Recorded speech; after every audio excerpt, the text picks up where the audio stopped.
With a few days to go bago magsimula ang NBA, isa sa mga headlines ngayon ay itong pag-aawol ni James Harden sa 76ers practice. Marami ding reports na nagsasuggest na matetrade si James Harden sa LA Clippers, pero ayaw naman bitawan ng LA Clippers itong si Terrence Mann, kaya hindi matuloy-tuloy itong trade na to. Pero paano ba tayo humantong sa ganitong sitwasyon? Yan ang pag-uusapan natin sa video kong ito. From NBA MVP to NBA Diva. Matapos mag-fail ang contract extension talks with the OKC Thunder noong 2012 to 2013 season, na-trade nga si James Harden sa Houston Rockets at dito nga nagsimula na ang pag-angat ng kanyang basketball career. Yung dating 6th Man of the Year nabigyan na ng pagkakataon maging star ng kanyang sariling team. At hindi niya binigo ang team ng Houston at ang kanilang mga fans. Sa 9 years niya as a Rocket, nag-average siya ng 29.9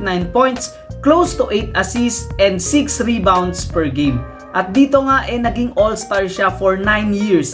At nanalo nga ng MVP noong 2018 season. Ang problema lang hindi sila maalagpas sa Golden State Warriors dahil sa injury sa kanyang team at may halong kamalasan din. Frustrated sa nangyayari sa kanyang team nag-request siya ng trade noong 2021 season at dito nga napunta siya sa Brooklyn at nagsimula na ang diva era nito ni James Harden. Sa paglipat niya sa Brooklyn napakataas ng expectation sa kanila na manalo ng NBA Championship. Pero sa kasamaang palad, naging disaster itong Big 3 na ito sa Brooklyn. Kaya after 16 games played together, winning 1 playoff series at yung mga off-court antics ni Kyrie Irving, nag-request na naman ng trade itong si James Harden. And this time, napunta siya sa Philadelphia 76ers. Akala ko nga sa paglipat niya sa Sixers mananahimik na itong si James Harden. Pero things went from bad to worst instantly. Kaya after 2 Eastern Conference semifinals exit, ito na naman po siya mga kapatid, nagre-request na naman ng trade at this time gusto niya daw pumunta sa Clippers. Ano ba itong nangyayari kay James Harden? What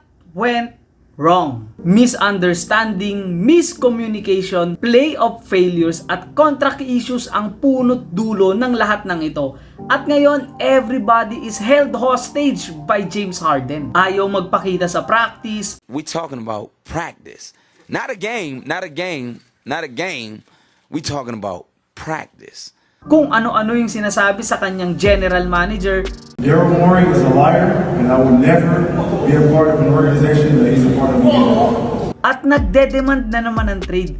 Yan ang James Harden effect para sa inyo. Harden's ego got the best of him sa sitwasyon na to. At with these recent activities, sa tingin ko takot talaga yung ibang NBA teams na magbigay ng asset at mag-invest sa kanya. Yes, he is so talented. One of the NBA's top 75 players of all time.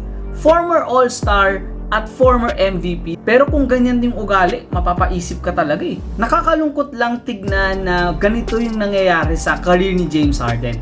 And this reminds me of Allen Iverson nung nasa tail end na siya ng kanyang career. Isang NBA superstar na ayaw tanggapin yung role na binibigay sa kanya. At dahil sa kanyang pagmamatigas at sa sobrang laki ng ego niya, eventually sinukuan din siya ng ibang teams. Kung naging humble lamang siya nung mga time na yon, sa tingin ko, kukunin siya ng mga championship contending teams tulad ng Boston Celtics at nung San Antonio Spurs. Kaya James Harden, kung hindi ka magbabago at hindi mo aayusin yung attitude mo, magiging parehas kayo ng career path nito ni Allen Iverson na ironically naglaro din sa Sixers. Final thoughts. In the last 3 years, wala na ako narinig kay James Harden kundi trade request o tirahin yung management ng team na pinaglalaroan niya.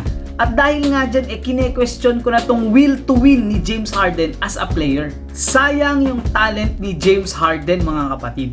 People will remember kung gaano siya kagaling na scorer and all of that. Pero sa tingin ko, tatatak din sa tao kung paano siya naging diva dito sa kanyang stage ng kanyang career. And yes, James Harden is the biggest NBA superstar diva of all time. Kayo mga kapatid, anong masasabi nyo sa James Harden drama na ito? Let me know your thoughts in the comment section below at maraming salamat sa laging pagnood, pag-antay at pagsuporta sa aking mga videos. Hanggang sa susunod kong content, peace!